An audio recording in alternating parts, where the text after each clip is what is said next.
All right, it's recording. I want to see the quality, the quality, the quality. So when I'll say, welcome to the Comedy Film Funnel. My name is, unfortunately, Susan Tekla Kriglinska. Not a great name. I'm on my knees. Won't you please come and love me? Love me, love me. The quality doesn't seem that good to me. And my name is Joe Dater. And her name is Joe Dater. My co-host has a much better name, Joe Dater. I am a cartoonist, soon to be author, and the queen of country music. And I am nobody, really. I'm not interested. I'm not available. Can you see the nuns? I can see them behind you, yes. Okay. Are they funny or are they confusing? They look like they're from the movie. Okay. They look fine. I think I speak for both of us when I say that it's kind of terrifying being on camera. More terrifying for the viewer, I think. That is, we'll be looking at a different comedy film every episode, everything from going all the way back to the Marx Brothers and earlier, all the way up to whatever's come out yesterday. So I'm going to give you a rundown of what we're going to be doing every episode. So I want you to know that as a female, the problem we get is cleavage. And so I want a safety word for this whole series. If I have too much cleavage, come up with a safety word. Alligator? I don't think alligator is the good. I'll say Helen Mirren will be the safe word. That's the safety word. Okay, so how does this look? You look good, and you look, I think, better than before. So I think. Oh, really? Okay. That's a good thing. Yeah, it's also the better you're lit, the better the green screen's going to work in your background. It doesn't seem that good to me. It doesn't seem that good to me. The quality, the quality. The movie we're doing is Bedazzled from 1967. The truth is, I was in middle school, and they showed it on PBS and on a Saturday afternoon, and I watched it and fell in love. If you don't know the director, you need to sit down right now before I tell you. Okay, are you sitting down? The director of this movie is Stanley Donen. He was the director of Singing in the Rain. No, he was not. He was the director of Singin' apostrophe. Singin' apostrophe. I'm not a cinephile, guys. You will see in Bedazzled that Peter Cook very prominently is wearing blood red socks, devil red socks through the whole movie, and that comes from directly Damn Yankees. So as you can see, he has red socks on. And so on our Patreon, you and I, we're going to have a discussion about Faust movies in general. We're going to do that separately. Peter had been secretly writing the screenplay on his own so that he could get sole screenwriting credit. It was kind of a kick in the ass to Dudley. I think Dudley Moore doesn't get enough credit for how funny and how brilliant a writer he was. John Cleese said, I can write a good 3-minute sketch in 3 hours. Peter Cook can write a good 3-minute sketch in 3 minutes. At one point, Peter Cook saved David Frost's life. David Frost was drowning in a pool, and Peter Cook legitimately saved his life. Everybody says it's absolutely, he would have been dead if Peter Cook hadn't dove in and saved his life.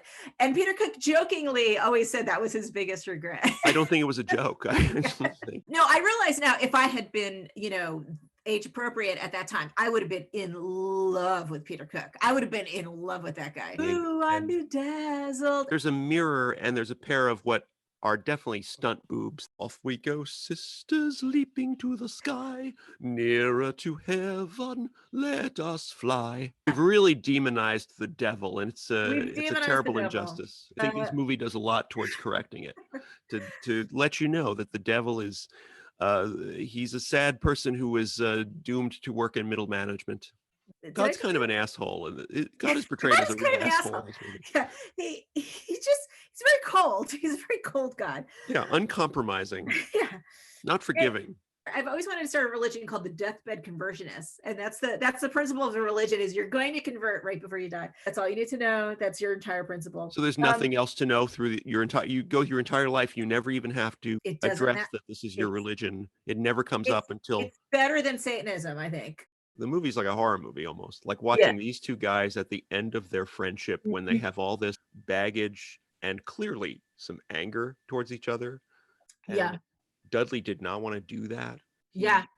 He suppressed it from being released for years. It didn't get released until 1993. And because Peter needed some money. Yeah. Dudley did not. Because that was recorded around the time he was doing 10. Julie Andrews. Happen to have right here my big CD collection of Derek and Clive albums. And you can get that album. In fact, I just happen to have a copy of it right here. There we go. Ad Nauseum, which comes in a vomit bag. And I wanted to be Peter in that movie. I wanted to be this guy. I smoked at the time, and I wanted to be this guy always seen through like a haze of cigarette smoke, tossing off these brilliant one-liners and being in his own crazy world. And, and I never became him. I don't know. Spoiler alert. I didn't become him. I wanted to be. I have his picture. I've always had his picture on the wall from his New Yorker obituary. Wow. Yeah. And it's him. I'll show you the picture. Yeah. Pull this off the wall. There it is. Wow. That's a great picture. Yeah, that's a great photograph. Yeah. And again, it's that thing of him, he's laughing to himself about something brilliant that just occurred to him in his brain. And he's laughing about through a fog of cigarette smoke. That is the history of Bedazzled and Peter Cook and Dudley Moore. Okay, so what we're going to do on the funnel for each episode, we're going to do a little thing called Comedy Coda. And we're going to talk about something we like, a comedy thing that is not film. So it could be a television series, it could be a web series, it could be a book, it could be a magazine, it could be an institution, a person, anything. It could be a sandwich. And Comedy Coda should just be something totally different. Okay. That they would never, that just total non sequitur. Just, like, again, National Lampoon's yearbook issue, or, epic rap battles, or, the book Money by Martin Amis, whatever.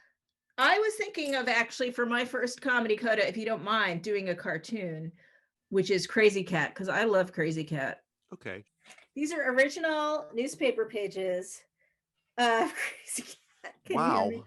Yeah. But when is that from? 1917.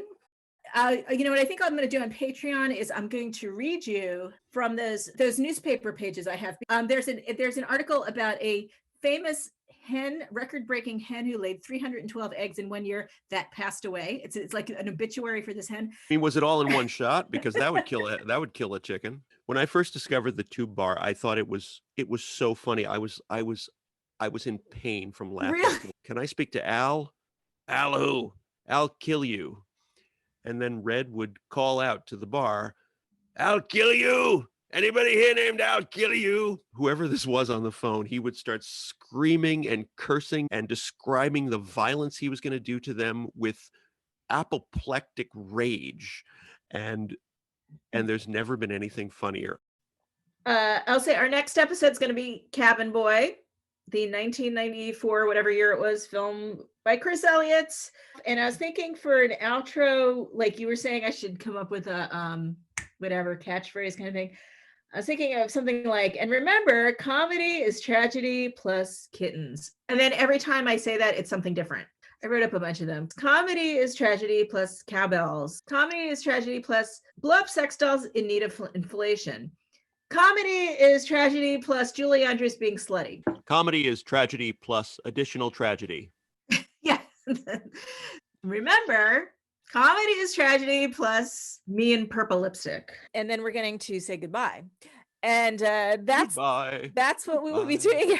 Now's the time to yield a sigh. All right. Well, that was our run through. It's fine. It'll be good on the day. The Comedy Film Funnel. Is that a good name for a podcast? I don't know. Why is it a funnel? Oh, because it's an F word. And okay. Film funnel. Yeah. Fun. It's just you put things in a funnel. You put things in a funnel. So you have a lot of comedy films. But then they come out. We're going to funnel them so one nothing at a time. Stays in the funnel. It comes out the bottom. Yeah. It comes out the bottom, and that's our show, is the one film that will funnel through each episode and come out and be somewhere else. Out of all of those, yeah. Then it goes from the funnel. It goes into a receptacle. So why isn't it the comedy film receptacle? Because it's not alliterative. And we intend to put the fun in funnel. That's what I didn't want to say.